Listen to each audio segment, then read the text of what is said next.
وہ خرگوش کے بچوں کو پکڑنے کی کوششوں میں ہلکان ہو رہی تھی، جبکہ وہ اتنے پھرتیلے تھے کہ کوئی بھی ہاتھ نہیں آ رہا تھا۔ سکندر پنجرے کے قریب آیا۔ میڈم، یہ کیا کر رہی ہو؟ سکندر کی آواز پر اس نے پیچھے مڑ کر دیکھا اور مسکرا دی۔ زندگی اچانک سے بہت خوبصورت مقصد سی ہو گئی تھی۔ غفران کی سوچ سے بھی زیادہ وہ اچھا اور ایک بہترین لونگ اور کیئرنگ ہم سفر تھا، اور غفران سے بے تحاشا محبت بھی کرتا تھا۔ اب بھی وہ اس کے قریب چلا آیا۔ غفران، تم انہیں خوفزدہ کر رہی ہو۔ سکندر نے پنجرے کے اندر آ کر اسے نرمی سے سمجھایا۔ سکندر، مجھے یہ چاہیے، مجھے انہیں ہاتھ میں پکڑنا ہے۔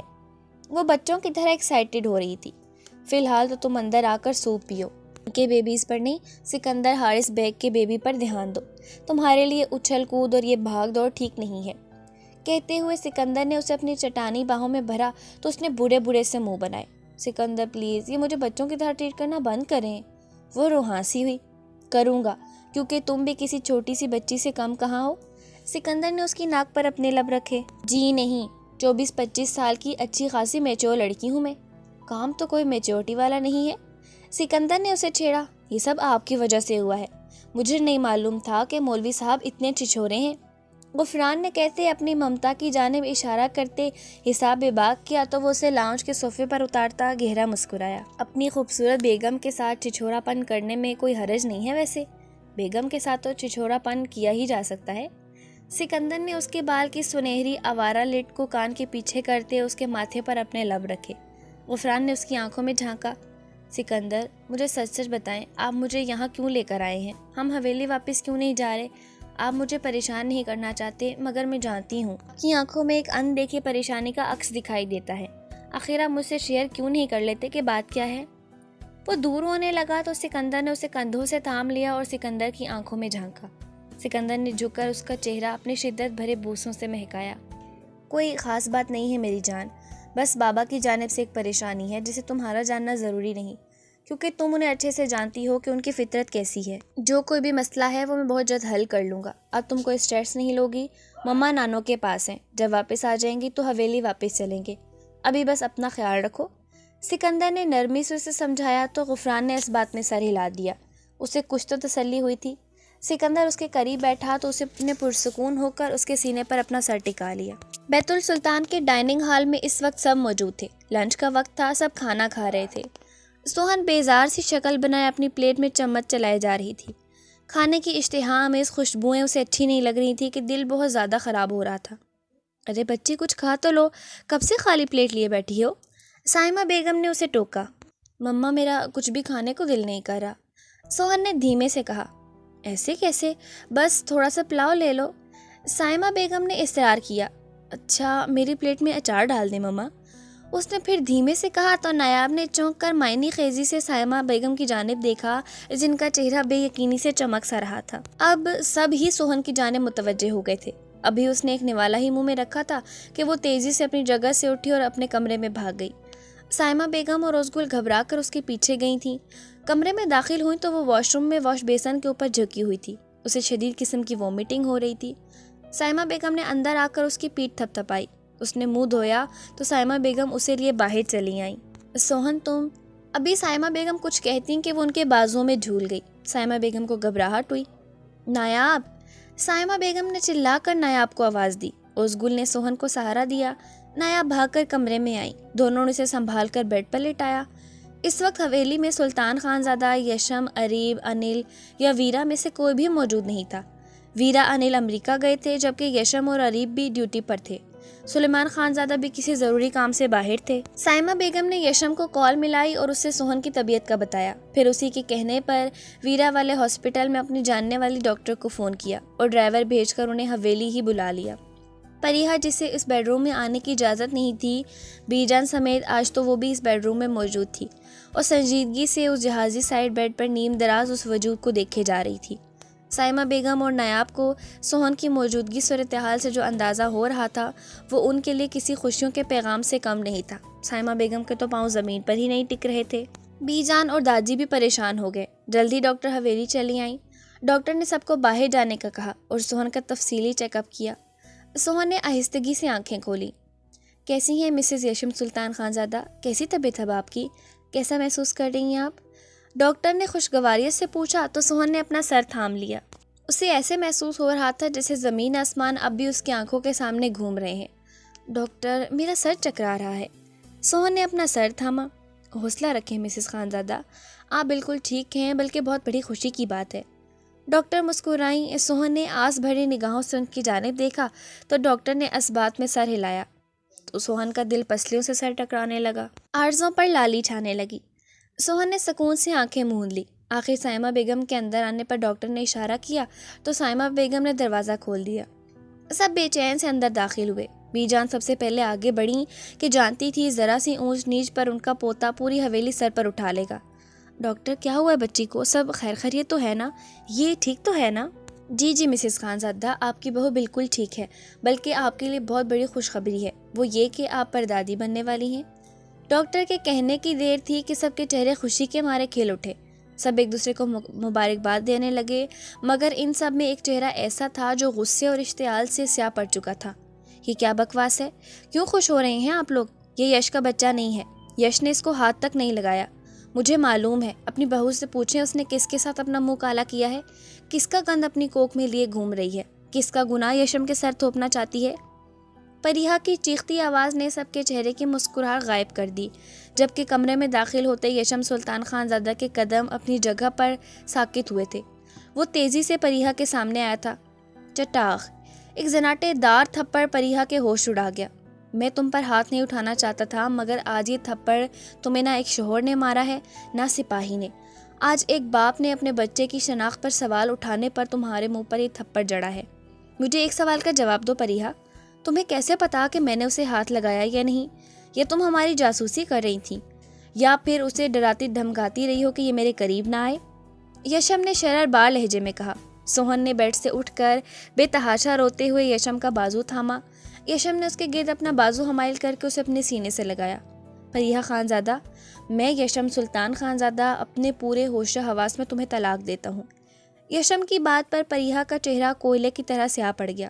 اپنی بے وقوفی کا شدت سے احساس ہوا۔ یش خبردار، آگے مزید ایک لفظ بھی اپنے منہ سے نکالا تو وہ حلق کے بل چیخی۔ سوہن نے خوفزدہ ہو کر یشم کی شرٹ بری طرح اپنی مٹھیوں میں جکڑی۔ یش پلیز۔ سوہن نے دھیمے سے اس ستمگر کو پکارا جو اس وقت اسے کسی اور ہی روپ میں دکھائی دے رہا تھا۔ گردن سمیت بازوں کی رگیں تک پھول کر کھینچی ہوئی تھیں جیسے ضبط کی انتہا ہو، لال انگارہ آنکھیں، ماتھے پر بلوں کا جال اور بھٹے جبڑے۔ سوہن پوری طرح کانپنے لگی۔ پریہا، میں نے تو تمہیں کہا تھا کہ تم اس روم میں قدم تک نہیں رکھو گی، تو تمہاری ہمت کیسے ہوئی یہاں آنے کی؟ اب سنو، پہلی اور آخری مرتبہ کہوں گا، اپنے روم میں جاؤ۔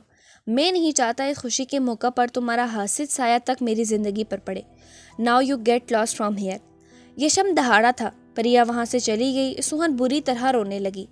یشم نے اسی غصے سے اسے اپنی باہوں میں موجود نازک کمزور وجود کو دیکھا جسے اپنا دفاع کرنا جانے کب آئے گا۔ یشم نے اسے سہارا دے کر نرمی سے بیڈ پر بٹھایا۔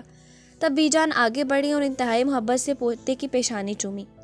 بہت بہت مبارک ہو بچہ، باپ بننے والے ہو، اسی خوشی میں یہ غصہ تھوک دو۔ بی جان نے اس کے ماتھے کے بل دیکھ کر اس کی گال کھینچی تو بہت جلد اس کی تیوری سے وہ بل غائب ہو گئے۔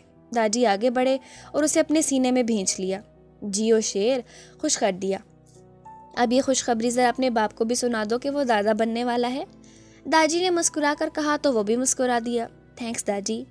یشم اب سر جھٹک کر ان کی جانب متوجہ ہوا تھا۔ سب بے تحاشا خوش تھے۔ داجی کے چہرے پر تو ایک الگ ہی چمک تھی۔ اپنے موبائل سے سلطان خانزادہ کا نمبر ملائے خود ہی باہر نکل گئے۔ اوزگل بے تحاشا خوش دکھائی دے رہی تھی۔ وہ سوہن کے قریب ہی بیٹھی تھی۔ سب گھر والے آہستہ آہستہ کمرے سے باہر گئے۔ یشم کے چہرے سے پھر مسکراہٹ غائب ہوئی۔ وہ دروازہ لاک کر کے سوہن کے قریب آیا۔ وہ بیڈ پر اس کے پاس بیٹھا۔ سوہن نے اس کی جانب مگر اسے سنجیدگی سے اپنی جانب دیکھتے پا کر نگاہیں جھکا گئی۔ نامحسوس انداز میں وہ یشم کے قریب ہوئی۔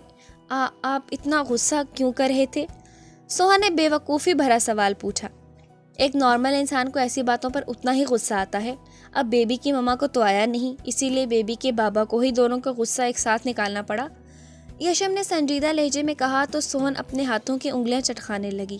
یشم سلطان نے اپنے لب بھینچ لیے، آخر اسے کھینچ کر خود سے لگایا اور کمر کو مضبوط چٹانی گرفت میں بھرا۔ سوہن کو یوں لگا آج یشم سلطان کی انگلیاں اس کی کمر میں پیوست ہو جائیں گی۔ میں پوچھنا یہ چاہتا ہوں برفی کہ آخر کب تک تم یوں ہی ڈرے سہمے رہ کر اپنی زندگی گزارو گی؟ اپنا دفاع کب کرنا آئے گا تمہیں؟ یشم کے بے تاثر لہجے سے سوہن کی پلکیں بھیگ گئیں۔ شفاف سیاہ نین کٹورے پانی سے لبالب بھر گئے تو یشم نے ایک سرسری سانس کھینچی۔ ہاتھ کی گرفت خود بخود نرم پڑ گئی۔ جھک کر ان بھیگی پلکوں پر اپنے لب رکھ کر ان کی نمی اپنے اندر جذب کی۔ مجھے اس سے بہت ڈر لگتا ہے یش، پتہ نہیں کیوں وہ سامنے ہوتی ہے تو میں سہم جاتی ہوں، میں کچھ بول نہیں پاتی۔ سوہن کہتے مزید رونے لگی۔ تب یشم کو جو مزید تپ چڑھی، اس کا چہرہ اپنے ہاتھوں میں بھرا اور اس کے ہونٹوں کو اپنی گرفت میں لے کر اپنا تمام غم و غصہ، تمام وحشت بھول جانے کی کوشش کرنے لگا۔ وہ جو اس صورتحال کے لیے بالکل تیار نہیں تھی، اس کے اس اچانک رد عمل پر بری طرح بوکھلائی تھی۔ سوہن نے اس کا کالر اپنے ہاتھ میں دبوچا، خود کو خوب سیراب کر کے وہ نرمی سے پیچھے ہٹا۔ سوہن کی سانس پھول چکی تھی۔ یش، اب میری جان لے کر چھوڑیں گے؟ سوہن نے کہتے اس کے سینے سے سر ٹکایا۔ میری صحبت میں رہ کر اب تک تو میری جان کو بہت زیادہ بریو ہو جانا چاہیے تھا۔ برفی، ایسا کیوں ہے کہ تم ہر قدم پر مجھے پریشان کرتے، اذیت میں مبتلا کر دیتی ہو؟ یشم سلطان کے لبوں سے شکوہ پھسلا۔ یش، میں کچھ دنوں کے لیے بابا کے پاس جانا چاہتی ہوں، پلیز منع مت کیجیے گا۔ سوہن نے اس کی جانب آس بھری نگاہوں سے دیکھا۔ تو میری بیگم میدان چھوڑ کر بھاگنا چاہتی ہے؟ یشم نے کہتے اس کے کندھے پر اپنے لب رکھے۔ میں چاہے کتنی ہی بریو بن جاؤں یش، مگر اس جیسی کبھی نہیں ہو سکتی۔ سوہن نے بے بسی سے کہا، وہ تو میں چاہتا بھی نہیں کہ تم اس جیسی بنو، تم جیسی ہو برفی ویسی ہی میری رگے جاں ہو، مگر تمہیں ہمارے بیبی کے لیے تھوڑا بریو بننا پڑے گا۔ یشم کا لہجہ بوجھل تھا۔ بے اختیاری ہاتھ اس کے پہلو سے لپیٹ کر ایک ننھی سی جان کو محسوس کرنے کی کوشش کی۔ اچھا مجھے بتائیں نا یش، مجھے بابا کے پاس چھوڑ آئیں گے نا؟ وہ اس کی شرٹ کے بٹن سے کھیلتے گویا ہوئی۔ یشم نے شکوہ بھری نگاہوں سے اسے گھورا۔ چھوڑ کر نہیں آؤں گا، بلکہ خود بھی ادھر ہی رہوں گا جتنے دن تم وہاں رہو گی۔ یشم کے کہنے پر سوہن نے سر اٹھا کر اس کی آنکھوں میں جھانکا۔ یہ براؤن قاتل نگاہیں تھیں جن کے تقاضوں کی تاب لانا اس کے بس سے باہر کی بات تھی۔ سوہن نے حسب معمول نگاہیں چرائی تو یشم نے اسے ہلکا سا پش کر کے بیڈ پہ لٹا دیا۔ یش، یہ کیا کر رہے ہیں آپ؟ پلیز، یہ تو اچھی بات نہیں کہ آپ اپنا وقت دیکھتے ہیں ہر جگہ، کوئی آ جائے گا یش۔ اس کے اوپر جھک کر جب یشم نے اس کے گردن میں چہرہ چھپایا تو وہ رونے والی ہو چکی تھی۔ یشم کو ہنسی آئی، مگر اسے سمجھ نہیں آتی تھی کہ وہ ایسا کیا کرے کہ سوہن یشم سلطان خانزادہ تھوڑی ہی صحیح مگر خود کی حفاظت کر سکے۔ تم مجھے مجبور کرتی ہو برفی کہ میں تمہیں وقت بے وقت چکھا کروں۔ یشم کا لہجہ معنی خیز تھا۔ وہ گہرے گہرے سانس بھرتی اپنی بے ترتیب ہوئی دھڑکن کو معمول پر لانے کی کوشش میں ہلکان ہونے لگی۔ یش پلیز دور ہٹیں۔ سوہن نے اس کے بازو پر ہلکا سا مکہ برسایا۔ نہیں، میں اپنے بیبی کو پیار کر کے ہی پیچھے ہٹوں گا، یشم نے کہا تو سوہن نے زور سے نفی میں سر ہلایا۔ یشم نے مسکراتے اس بات میں سر ہلایا۔ اسے نیچے جھکتے دیکھ سوہن نے زور سے آنکھیں میچ لیں۔ یشم نے اس کے پہلو سے شرٹ ہٹا کر وہاں اپنے دیکھتے لب رکھے۔ سوہن مچل گئی۔ یش، تمہیں اندازہ ہی نہیں برفی کہ میں کس قدر خوش ہوں۔ میں اس وقت جو خوشی اور جو احساس محسوس کر رہا ہوں انہیں الفاظ میں بیان نہیں کر سکتا۔ تھینکس ٹو مجھے اتنی بڑی خوشی دینے کے لیے۔ یشم کا بوجھل لہجہ اس نے سیدھا ہو کر اس کی پلکوں پر اپنے لب رکھے تو سوہن نے عاجز آ کر اس کے سینے میں اپنا چہرہ چھپا لیا۔ وہ پھر سے بہکنے لگا۔ مدہوشی رگو جاں میں چھانے لگی۔ اس کی محبت رگوں میں سرور بن کر دوڑنے لگی۔ یشم نے اسے خود میں بھینچ لیا۔ ثنایا اس وقت اپنے کمرے میں موجود حجاب سٹائل میں دوپٹہ اپنے گرد اوڑھے ابھی بھی عشاء کی نماز ادا کر کے فارغ ہوئی تھی۔ وہ اب مسلسل رامش کے بارے میں سوچے جا رہی تھی۔ یہ سوچ کر ہی چہرہ بلش کرنے لگتا کہ وہ آنے والا ہوگا۔ وہ ابھی انہی سوچوں کے گرداب میں پھنسی تھی کہ کلک کی آواز آئی۔ ثنایا گہرا مسکرائی۔ وہ صوفے پر تھی، آواز کے ساتھ دروازہ کھلا اور دروازے کی جانب اس کی پشت تھی تو دیکھ نہیں پائی۔ تبھی دروازہ لاک ہونے کی آواز پر ثنایا کو تعجب ہوا۔ وہ اس کا کھانے پر بھی انتظار کر رہی تھی۔ رامش نے اسے ڈنر کروانے کا وعدہ کیا تھا، مگر وہ ڈور لاک کیوں کر رہا تھا؟ تبھی حیرت سے اس نے پیچھے مڑ کر دیکھا تو خوف و دہشت سے اس کی آنکھیں پھٹی کی پھٹی رہ گئیں اور چہرے کا رنگ پوری طرح سفید پڑ گیا۔ اس کے بالکل سامنے کھٹا کھٹا اجنبی وحشی سا شخص جس کے چہرے سے ہی خباثت ٹپک رہی تھی ٹھیک اس کے سامنے تھا اور دھیرے دھیرے اس کی جانب بڑھ رہا تھا۔ کون ہو تم اور یہاں کیا کر رہے ہو؟ ثنایا نے خود کو مضبوط ظاہر کرنے کی ناکام سی کوشش کی۔ میری جان، عاشق ہو تمہارا، پہچانا نہیں اپنے پرانے عاشق کو؟ کیا بکواس کر رہے ہو؟ ابھی کے ابھی اس کمرے سے دفع ہو جاؤ، نہیں تو میرا شوہر تمہارا حشر بگاڑ دے گا۔ اپنے عاشق کی اتنی فکر؟ ارے کچھ نہیں ہوگا مجھے، تم بس اپنی فکر کرو جسے وہ ابھی کچھ ہی دیر میں دھکے کر اس حویلی سے نکالنے والا ہے۔ اس نے اپنے مکروہ عزائم سے اسے آگاہ کیا۔ منہ سنبھال کر بات کرو نہیں تو زبان کھینچ لوں گی، سمجھے؟ ثنایا نے کسی چیز کی تلاش میں ادھر ادھر ہاتھ پاؤں مارنا شروع کر دیا۔ وہ ایک ہی جست میں ثنایا تک پہنچا اور اس کا ایک بازو اپنے ہاتھ میں دبوچ لیا۔ ثنایا کے منہ سے ایک چیخ برآمد ہوئی۔ یہ وہی لمحہ تھا جب رامش دروازہ اپنی چابی سے ان لاک کرتا کمرے میں داخل ہوا تو وہ غنڈہ جلدی سے بولا، ارے اب مجھے اپنے کمرے میں اپنے پاس بلا کر ڈر کیوں رہی ہو ڈارلنگ؟ دیکھو کوئی کچھ نہیں کر پائے گا، تم ڈرو نہیں اور میرے ساتھ چلو۔ ثنایا نے بے یقینی سے رامش کی جانب دیکھا جو لہو چھلکاتی آنکھوں کے ساتھ اس غنڈے کی جانب دیکھ رہا تھا۔ رامش! ثنایا نے اس غنڈے سے اپنا بازو ایک جھٹکے سے چھڑایا۔ وہ پھوٹ پھوٹ کر رو دی تھی۔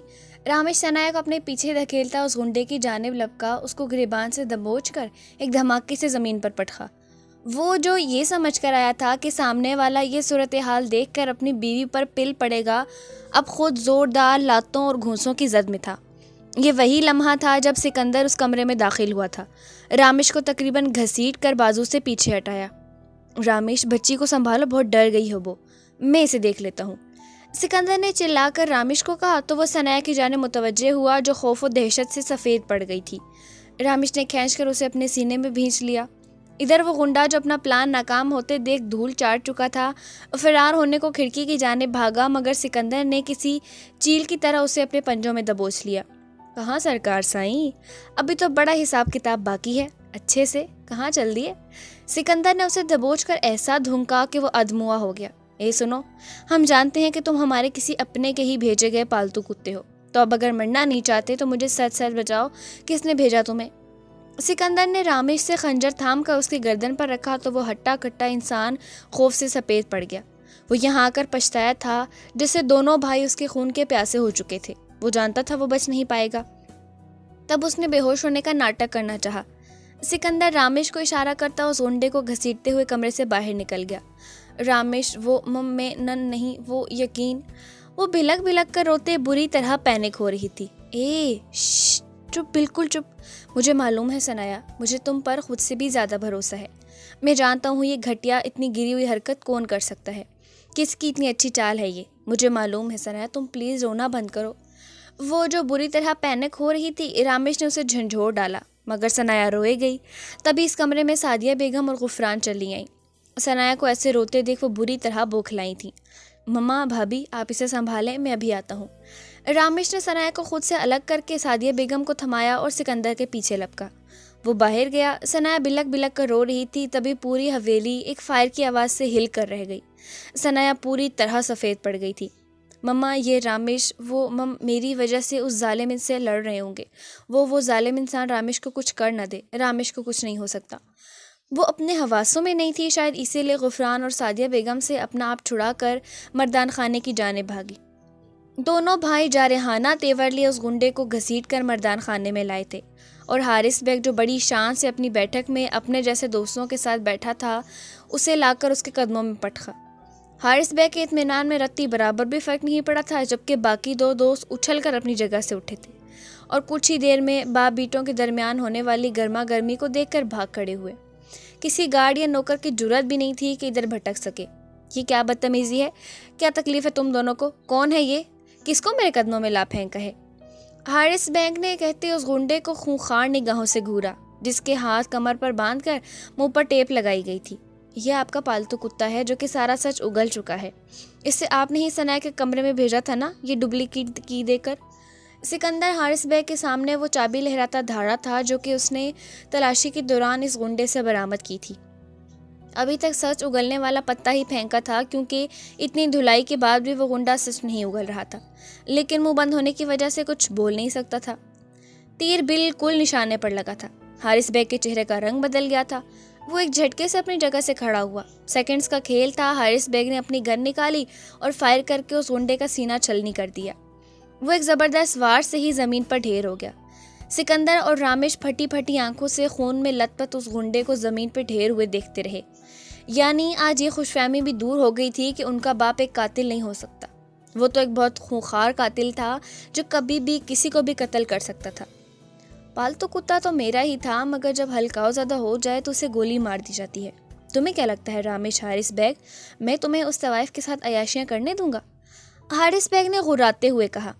منہ سنبھال کر بات کرو حارث بیگ، وہ چاہے کیچڑ میں کھلا پھول تھا مگر اب میری حویلی میں سجنے والے کسی عطر میں نہائے پاکیزگی بھرے گلاب سے کم نہیں، مگر تم تو ان محلوں کے پیداوار ہو نا، پھر بھی نسلی نہیں، اپنے فائدے کے لیے خود کو کتنے کیچڑ کتنی غلاظت میں گراؤ گے۔ رامش دھاڑا۔ اب کی بار حارث بیگ نے پھٹی آنکھوں سے اسے اپنا نام پکارتے دیکھا کہ تبھی مردان خانے کے دروازے سے متوحش سے ثنایا کا چہرہ برآمد ہوا۔ لو آ گیا وہ غلاظت کا ڈھیر، یہ طوائف اس حویلی میں نہیں رہے گی، اسے تو مرنا پڑے گا۔ اس کی ہمت کیسی ہوئی اپنی یہ حویلی میں اپنے یار کو بلانے کی؟ حارث بیگ شاید مسلسل ہونے والی شکست سے پاگل ہو چکا تھا، تبھی اپنے پسٹل سے اب ثنایا کا نشانہ لیا تھا۔ سکندر سفید پڑ گیا۔ رامش نے پھٹی پھٹی آنکھوں سے باپ کا مکروہ ترین چہرہ دیکھا۔ سعدیہ اور غفران بھی ثنایا کے قریب چلی آئیں۔ حارث بیگ نے بنا سوچے سمجھے فائر کیا۔ رامش بجلی کی سی رفتار سے ثنایا کے سامنے آ گیا۔ گولی سینے کے دائیں طرف آر پار نکل گئی تھی۔ تبھی وہاں پولیس کی بھاری نفری چلی آئی۔ سکندر نے اس گنڈے کو حویلی میں گھستے دیکھا تبھی پولیس کو فون کیا تھا، مگر ہمیشہ کی طرح پولیس آخر میں ہی آئی تھی۔ رامش زمین بوس ہوا۔ سکندر اور ثنایا رامش کی جانب لپکے۔ حارث بیگ نے پھٹی آنکھوں سے یہ منظر دیکھا تھا۔ رامش ایسا مت کریں، آپ میرے ساتھ ایسا نہیں کر سکتے، میں کیسے زندہ رہوں گی آپ کے بغیر، آپ میرے سامنے کیوں آئے، پلیز آنکھیں کھولے۔ ثنایا کی آہیں، سسکیاں اور چیخیں پوری حویلی کی در و دیوار کو ہلانے لگی اور آنسو مسکراتے ہوئے رامش کے چہرے پر گرنے لگے۔ پولیس جھٹپٹاتے چیختے چنگاڑتے ہوئے حارث بیگ کو وہاں سے لے جا چکی تھی۔ سکندر نے فوری طور پر ہاسپٹل فون کیا۔ ایمبولینس آئی اور وہ رامش کو لیے ہاسپٹل چلا گیا۔ سکندر اسے ہاسپٹل میں لایا تھا، بیت السلطان سے بھی سب وہاں موجود تھے۔ اب کی بار یشم سلطان اور ریب خانزادہ نے حارث بیگ کے گرد ایسا پنجہ کسا تھا کہ وہ چاہ کر بھی قانون کے شکنجے سے نہیں نکل سکتا تھا۔ یشم سلطان اور عریب سکندر کا سہارا بنے رہے۔ ڈاکٹرز نے رامش کی بڑی مشکل سے جان بچائی، لیکن وہ موت سے لڑ کر زندگی کی بازی جیت ہی گیا۔ ارے سوہن بچی، تھوڑا اور پی لو، دیکھو یہ بہت اچھا ہے۔ سوہن اس وقت بی جان کے کمرے میں موجود تھی اور سائمہ بیگم اور نایاب سوپ لے کر اسے پلانے کی کوشش کر رہی تھیں، جو کہ بی جان کی گود میں سر رکھے کڑوے کڑوے منہ بنا رہی تھی۔ امی جان پلیز مجھے نہیں پینا، پہلے ہی اس کی اسمیل سے بہت دل خراب ہو رہا ہے۔ سوہن نے بیچاری شکل بنائی تو بی جان ہنس دی۔ دیکھو ذرا یہ آج کل کی بچیوں کو، نہیں تو ہم تو 3 وقت دیسی گھی میں چپڑی 2 روٹیاں کھا لیا کرتے تھے۔ بی جان نے کہتے افسوس میں سر ہلایا کہ آج صبح ہی اسے دیسی گھی میں چپڑی روٹی کھلانے کے چکر میں وہ وومٹنگ کر کر کے آدھی ہو گئی تھی اور اب نڈھال سی بی جان کی گود میں لیٹی ہوئی تھی۔ سائمہ بیگم نے بمشکل اسے سوپ کے چند چمچ پلائے تو وہ پھر اپکائیاں کرنے لگی۔ تب سائمہ بیگم نے ایک سرسی سانس کھینچی، وہ پھر نڈھال سی بی جان کی گود میں لیٹ گئی۔ تبھی یشم سلطان بلیک پینٹ کے اوپر میرون ٹی شرٹ اور بلیک کوٹ پہنے کمرے میں داخل ہوا۔ السلام علیکم، اس نے کمرے میں آتے ساتھ سلام کیا۔ بی جان نے پاس بلا کر اس کا ماتھا چوما۔ یشم کی ایک گہری نظر پر وہ خود میں سمٹی تھی۔ سوہن تیاری کر لی ہے، ہمیں ابھی نکلنا ہے، یشم نے اسے یاد دلایا۔ یشم آج جانا ضروری ہے کیا؟ دیکھو اس کی طبیعت بھی ٹھیک نہیں، اگر کسی اور دن چلے جاؤ تو۔ سائمہ بیگم کا لہجہ متفکر تھا، وہ مسکرایا۔ مما فکر مت کریں، میں آپ کی بیٹی کا خیال رکھ لوں گا، اور رہی طبیعت کی بات تو فریش ہوا کھا کر طبیعت سنبھل جائے گی، ویسے بھی بابا بہت یاد کر رہے ہیں۔ یشم نے کہتے ان کے تمام خدشات دور کیے۔ اچھا ٹھیک ہے، چلو سوہن میں تمہاری تیاری کروا دیتی ہوں۔ سائمہ بیگم نے کہا، مما آپ ناحق پریشان ہو رہی ہیں، میں ہوں نا، پیکنگ تو مکمل ہے، بس سوہن نے تیار ہونا ہے۔ یشم نے کہتے سوہن کی جانب اپنا ہاتھ بڑھایا تو اس نے شرماتے جھجکتے تھام لیا۔ وہ نگاہیں جھکائے گلنار چہرہ لیے بیڈ سے اتری۔ بی جان، سائمہ بیگم اور نایاب اسے اب تک ایسے شرماتے دیکھ معنی خیزی سے مسکرا دیں۔ یشم اسے لیے اپنے کمرے کی جانب آیا۔ سوہن نے یشم کا ہاتھ تھام رکھا تھا۔ ایک مخصوص کمرے کے سامنے گزرتے سوہن نے سہم کر اس کمرے کی جانب دیکھا۔ اس کی پریگننسی کی نیوز کے وقت سے جھگڑے کے بعد وہ بیت السلطان سے غائب تھی، اور عجیب بات تو یہ تھی کہ پریہ خانزادہ پشاور بھی نہیں گئی تھی۔ اسی لیے سوہن کو یوں ہی لگتا جیسے وہ کبھی کہیں سے بھی کسی کونے سے نکل کر اس کے سامنے آ کھڑی ہوگی، مگر جانے کیوں یشم سلطان اتنا مطمئن تھا۔ سوہن اس روم کی جانب ایسے مت دیکھو، وہ نہیں ہے یہاں پر۔ سوہن نے ایک جھٹکے سے اس کی پشت کو دیکھا، وہ اس کا ہاتھ تھامے اس کے آگے تھا تو اسے کیسے پتا کہ وہ اس روم کی جانب دیکھ کر ڈر رہی ہے۔ وہ دونوں کمرے میں چلے آئے۔ یشم نے اس کا سرخ چہرہ دیکھا، چین سے تھام کر اس کا چہرہ اوپر کیا۔ کیا ہوا میری جان؟ یش، آپ سب کے سامنے مجھے امبیرس کر دیتے ہیں، اس نے تب کر کہا تو وہ مسکرا دیا۔ میں نے کیا کیا؟ یشم اس کے قریب چلا آیا۔ میں تیار ہوتی ہوں، جا کر آپ انتظار کریں۔ وہ اس سے نگاہیں چرا کر چھپاک سے واش روم چلی گئی. جانتی تھی وہ جادوگر تھا جو قریب آ کر اس پر سحر طاری کر کے اسے خود میں الجھا لیا کرتا تھا. سوہن پرپل کلر کی فراک ٹراؤزر میں دوپٹہ اوڑے باہر آئی. ہلکی جیولری کندھوں پر، بی جان کی شال. یشم سلطان اسے دیکھ کر مسکرایا. چلیے پلیز، اب میری تعریفوں میں زبین آسمان کے کلابے ملا کر وقت ضائع مت کیجیے گا. وہ اس کی نگاہوں سے ہی سرخ پڑ گئی. یشم کہکا لگا کر ہنس پڑا. حالانکہ بیویاں چاہتی ہیں کہ شوہر ہر وقت ان کی تعریفیں کرتے رہیں. یشم نے کہتے اسے چھیڑا. سوہن اور وہ تیار ہو کر باہر نکلے تو برفی اس کے پاؤں میں لوٹنے لگا. مطلب وہ بھی ساتھ جانے کو تیار تھا. یشم سلطان نے سوہن کا ہاتھ تھام کر اسے گاڑی میں بٹھایا. برفی بھی جلدی سے گاڑی میں سوار ہو گیا. وہ تینوں سفر کے لیے روانہ ہوئے اور تقریباً 3 گھنٹے میں کھاریاں پہنچ گئے تھے. یشم نے گاڑی سے اتر کر اس کے لیے گاڑی کا دروازہ کھولا. گاڑی کی آواز سن کر بابا پہلے ہی گھر سے باہر چلے آئے. سوہن بھاگ کر ان کے سینے سے لگی. ارے آرام سے بچی، میں کہیں بھاگا تھوڑی جا رہا ہوں. اشرف کمال نے مسکراتے ہوئے کہا تو وہ جھینپ گئی. یشم سلطان بھی آگے بڑھ کر اشرف کمال کے سینے سے لگا. تم بچوں کو خوش و خرم اور شاد آباد دیکھ کر اس بڈھے کا سیر و خون بڑھ گیا ہے بھائی. اشرف کمال نے مسکرا کر کہا. بابا یہ کیا بات ہوئی، آپ نے خود کو بڈھا کیوں کہا؟ سوہن نے لڑنے والے انداز میں اپنی کمر پر ہاتھ رکھے. ابھی ساری لڑائی یہیں کرنی ہے کہ اندر بھی جانا ہے؟ اشرف کمال نے کہا تو یشم نے اس کا ہاتھ تھاما اور سب اندر چلے آئے. اشرف کمال پہلے ہی بازار سے ڈھیر سارے لوازمات لے آئے تھے. سوہن نے چائے بنائی. حسب معمول اس نے چند نوالے زہر مار کیے. بابا نے آرام کرنے کا کہہ کر اسے روم میں بھیج دیا. یشم اور اشرف کمال کافی دیر بیٹھے باتیں کرتے رہے. پھر وہ ضروری کام کا بول کر باہر نکل گئے. یشم اٹھا اور مسکراتا اس جسمنے جاں کے روم تک آیا. یشم سلطان اس کے کمرے میں داخل ہوا تو سوہن کو اپنے بیڈ پر بیٹھے ہوئے سائڈ ڈرار کو کھولے اس میں پوری طرح منہمک پایا. وہ ذرا سا آگے بڑھا تو دیکھا اس کے ہاتھ میں وہ رومال ہے جو یشم نے اسے پہلی مرتبہ دیا تھا. اس کی پلکیں بھیگی ہوئی تھی. یشم نے ایک سر سی سانس اپنے اندر کھینچی. پریگننسی کی وجہ سے موڈ سوئنگز ہونے پر وہ کب کیا ریئیکٹ کرے پتہ ہی نہیں چل رہا تھا. یشم ایک ہی جست میں اس کے سر پر پہنچا تھا.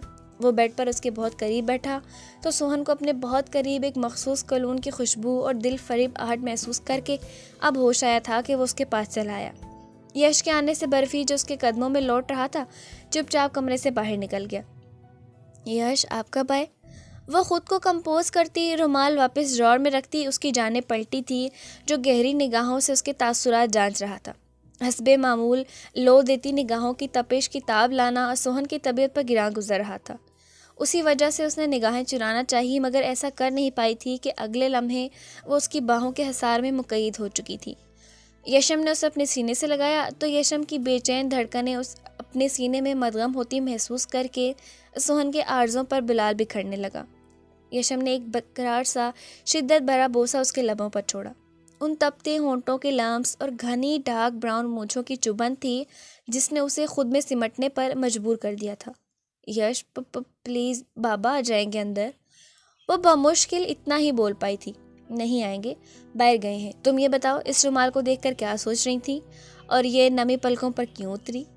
یشم نے سوال کرتے اس کی چن پر اپنے پرتپش لب رکھے تو سوہن نے زور سے آنکھیں میچ لی.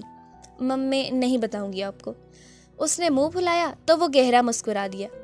اگر یہ بات ہے پھر تو میں جب تک آج آپ بتاؤ گی نہیں ان باہوں کی قید سے نکل پانا ناممکن ہے میری جان. اور بابا کب تک باہر رہیں گے؟ یشم نے اطمینان سے کہتے اسے مزید خود میں سمیٹ کر اپنی گود میں بٹھایا تو وہ بری طرح گھبرا گئی. یش آپ بہت برے ہیں. یش آپ بہت برے ہیں. وہ تل ملائی اور اپنی بے تال دھڑکنوں پر قابو پانے کو اس کے کندھوں کو مضبوطی سے تھاما. او سچ میں؟ مجھے تو پتہ ہی نہیں تھا. یشم مسکرایا تو وہ بھی مسکرا دی. وہ میں ابھی اس دن کے بارے میں سوچ رہی تھی جب ایبٹ آباد میں پہلی مرتبہ آپ سے ملی تھی. وہ دن میری زندگی کا ایک خوبصورت ترین دن تھا جس کی شروعات تو بہت بری ہوئی تھی مگر اختتام یادگار رہا. اس دن کے بعد میری زندگی میں سب کچھ بدل گیا تھا. میں ہر وقت اپنے ایک دوست کے بارے میں سوچا کرتی تھی جو مجھے چھوڑ کر چلا گیا تھا. میں وہ دن اپنی زندگی میں کبھی نہیں بھول سکتی. سوہن اس کی شرٹ کے بٹن سے کھیلتی بمشکل ہی صحیح مگر بولے گئی. یشم کے لبوں پر ایک مسکراہٹ مسلسل چمک رہی تھی. دل و جاں میں ایک الگ سرشاری سی بہنے لگی. اور اب یہ برفی کیا محسوس کرتی ہے؟ مجھے تمہارا ہر احساس جاننا ہے برفی. یشم نے بہکے ہوئے گمبھیر لہجے میں کہا تو سوہن نے اس کی براؤن آنکھوں میں ایک نظر دیکھا. یہ ایک لمحہ بھی کافی بھاری پڑتا تھا اس پر کہ بعد میں کچھ لمحوں تک وہ اپنے دل کی دھڑکنوں کو سنبھال نہیں پاتی تھی۔ آپ مجھ سے اتنی محبت کیوں کرتے تھے اور اب تک کیوں کرتے ہیں؟ سوہن نے اس کے سینے میں چہرہ چھپا کر پوچھا۔ نہیں جانتا، مگر یہ سوال تو کافی پیچیدہ اور غور طلب بھی ہے جان۔ کسی دن فرصت میں دونوں مل بیٹھ کر اس کا جواب ڈھونڈیں گے۔ یشم نے مسکراتے ہوئے مزید اسے خس میں چھپاتے ہوئے کہا تو سوہن نے فوراً اس کی گردن سے منہ نکالا۔ یہ کام ہم اب بھی کر سکتے ہیں یش، کیونکہ ہم کافی فری ہیں اس وقت۔ سوہن نے اس کی ناک کھینچ کر اسے گھورا۔ نو میری جان، ہم کافی مصروف ہیں۔ یشم نے ذرا سا رخ موڑ کر اسے بیڈ پر اتارا تھا۔ سوہن اس کے تیور دیکھ بری طرح گھبرائی اور ایک چور نظر دروازے کی جانب دیکھا جو کہ چالاک آدمی پہلے ہی لاک کر چکا تھا۔ یش، اگلے الفاظ یشم نے نرمی سے اس کے لبوں سے چن لیے تھے۔ وہ جب اس کے ساتھ ہوتا تھا تو سب کچھ بھول جاتا تھا اور اسے بھی پوری دنیا بھلا دیتا۔ اب بھی بیڈ پر لیٹ کر وہ اسے اپنے سینے پر لٹا چکا تھا۔ نرم گداز لبوں کو اپنی گرفت میں لیے وہ آنکھیں بند کیے جانے کون سی دنیا کی سیر کو نکلا تھا۔ سوہن نے اس کی شرٹ دبوچی۔ یشم نے نرمی سے اس کے لبوں کو آزادی بخشی۔ سوہن آنکھیں موندے گہرے گہرے سانس بھرنے لگی کہ اس شخص کے جنون کی تاب لانا اس کے بس کے باہر کی بات تھی۔ ویرا، انل اس وقت امریکہ میں سلیمان ولا میں موجود تھے جو یہاں اپنا ہنی مون منانے آئے تھے۔ انہیں آئے 2 دن ہو گئے تھے اور ان 2 دنوں نے بے حد انجوائے کیا تھا۔ ان 2 دنوں میں اب بھی وہ رات گئے گھر آئے تو آتے ہی ایک دوسرے کے سانگ ایک دوسرے کی باہوں میں بکھر کر سو گئے۔ کتنے حسین لمحات تھے یہ دونوں کا، وقت صرف ایک دوسرے کا تھا۔ لمحے بے حد حسین اور خوبصورت تھے۔ دل کرتا تھا وقت تھم جائے، گھڑی رک جائے، یہ وقت یہیں ٹھہر جائے، مگر وقت کہاں رکتا ہے، وہ بس نکلتا چلا جاتا ہے۔ یوں ہی رات بیتی، ان دونوں نے ایک دوسرے کی سانسوں کے جتنا قریب ہو کر ایک دوسرے کو جانا، سانسیں باہم ایک دوسرے میں مدغم ہوئیں، آنکھیں ملیں اور دھڑکنیں ایک ہوئیں۔ پاکیزگی بھری مدہوشی اوڑھ کر اب ٹوٹے بکھرے ایک دوسرے میں سمٹ کر سو رہے تھے جب اچانک فجر کے قریب ویرا کی آنکھ کھلی۔ کسل مندی سے کروٹ لیتے اس نے موبائل ٹٹولا اور جب ٹائم دیکھا تو فوراً ہڑبڑا کر اٹھی۔ خدایا، نماز کا وقت نکلے جا رہا، جو میری آنکھ نہ کھلتی میری نماز رہ جاتی۔ وہ اپنے بال سمیٹتی، کیچر میں قید کرتی بولی، مگر جب خود پر نظر پڑی تو وہ بری طرح بوکھلا گئی۔ پھر جلدی سے اٹھ کر واش روم بھاگی اور کچھ ہی دیر میں فریش ہو کر واپس آئی اور انل کی جانب متوجہ ہوئی۔ انل اٹھو۔